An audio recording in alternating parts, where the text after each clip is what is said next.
जगत जननी माँ दुर्गा संपूर्ण संसार को जन्म देने वाली आदि शक्ति का ही अंश अवतार है।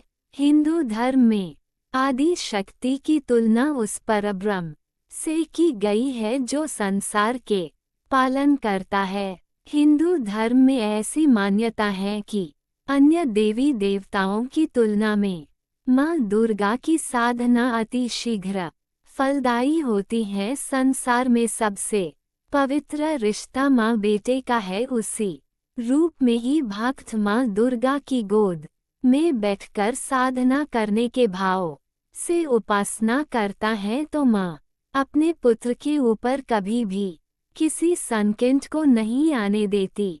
माँ दुर्गा को प्रसन्न करने के उपाय: 1. माँ दुर्गा के उपासकों को अपने मन में किसी भी तरह का छल कपट और बुरे विचार न रखते हुए सभी स्त्रियों के प्रति सम्मान का भाव रखना चाहिए। 2. मंगलवार के दिन उपवास रखकर इस दिन 3 से 7 साल उम्र तक की 5 कन्याओं को भोजन कराकर कुछ न कुछ दान करना चाहिए।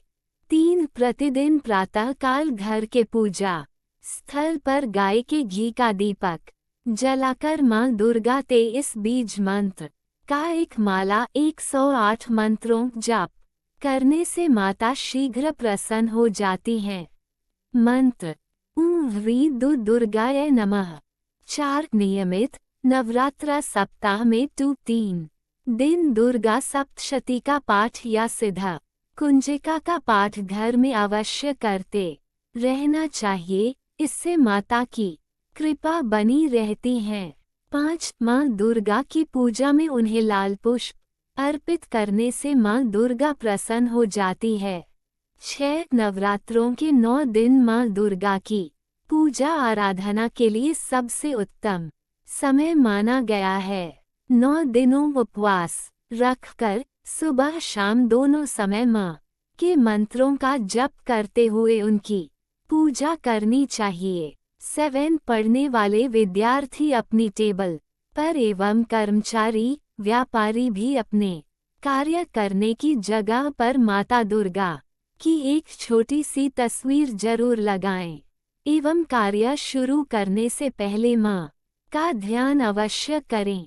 8. माँ दुर्गा अपने भक्त की शत्रुओं और बुरी शक्तियों से सदैव रक्षा करती है।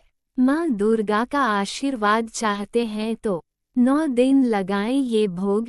यहाँ जाने हर स्वरूप के अलग प्रसाद का रहस्य: नवरात्रि में 9 दिन तक माता दुर्गा के अलग अलग स्वरूपों की पूजा की जाती है। साथ ही हर स्वरूप के लिए अनेक धार्मिक अनुष्ठान किए जाते हैं।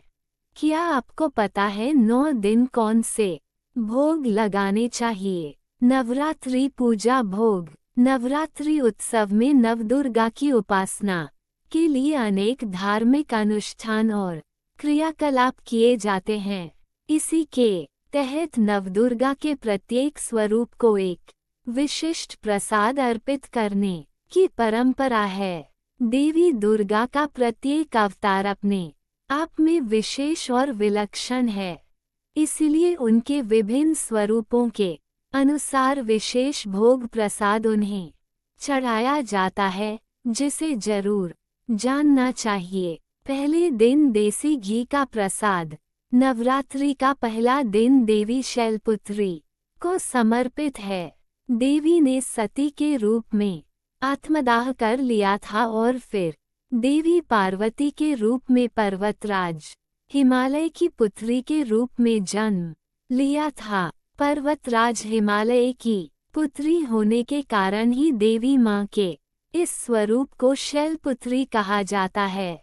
माँ शैलपुत्री त्रिमूर्ति अर्थात ब्रह्मा, विष्णु और महेश की शक्ति का प्रतीक हैं। माता शैलपुत्री का आशीर्वाद पाने के लिए देसी घी को प्रसाद स्वरूप अर्पित करना चाहिए। माँ शैलपुत्री का भोग: दूसरे दिन शक्कर का प्रसाद: नवरात्रि का दूसरा दिन देवी ब्रह्मचारिणी को समर्पित है।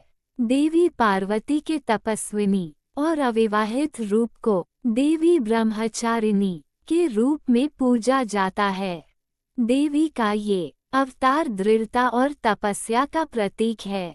साधक को देवी के इन गुणों की प्राप्ति के लिए शक्कर का प्रसाद अर्पित करना चाहिए। माँ ब्रह्मचारिणी का भोग नवदुर्गा की पूजा में जरूरी होती है। ये सामग्री जानिए पहले दिन पूजा और कलश स्थापना की पूरी विधि। तीसरे दिन खीर का प्रसाद। नवरात्रि का तीसरा दिन देवी चंद्रघंटा को समर्पित है। देवी चंद्रघंटा देवी पार्वती का विवाहित स्वरूप है। भगवान शिव से विवाह करने के बाद देवी पार्वती ने अर्धचंद्र को अपने मस्तक पर सुशोभित करना आरंभ कर दिया था, जिसके कारण उन्हें देवी चंद्रघंटा के रूप में जाना जाने लगा। देवी चंद्रघंटा अपने भक्तों को साहस प्रदान कर उन्हें समस्त अवगुणों से दूर रखती हैं। देवी चंद्रघंटा को प्रसाद स्वरूप खीर अर्पित करनी चाहिए। माँ चंद्रघंटा का भोग चौथे दिन मालपुए का प्रसाद। नवरात्रि का चौथे दिन देवी कूष्मांडा की पूजा की जाती है। माता कूष्मांडा सूर्य के अंदर अर्थात सूर्य मंडल में निवास करती हैं। उनके अतिरिक्त अन्य किसी में ये शक्ति और क्षमता नहीं है। देवी कूष्मांडा की देह सूर्य के समान दिव्य और तेजोमय है। देवी कूष्मांडा अपने भक्तों के जीवन से अंधकार का नाश करती हैं और उन्हें धन और स्वास्थ्य प्रदान करती हैं। माता कूष्मांडा को मालपुआ का प्रसाद अर्पित करना चाहिए। चौथे दिन माँ कूष्मांडा का भोग। ये भी पढ़िया पालकी है। नवरात्रि में माता रानी की सवारी देश दुनिया को झेलना होगा भीषण परिणाम। पांचवें दिन केले का प्रसाद।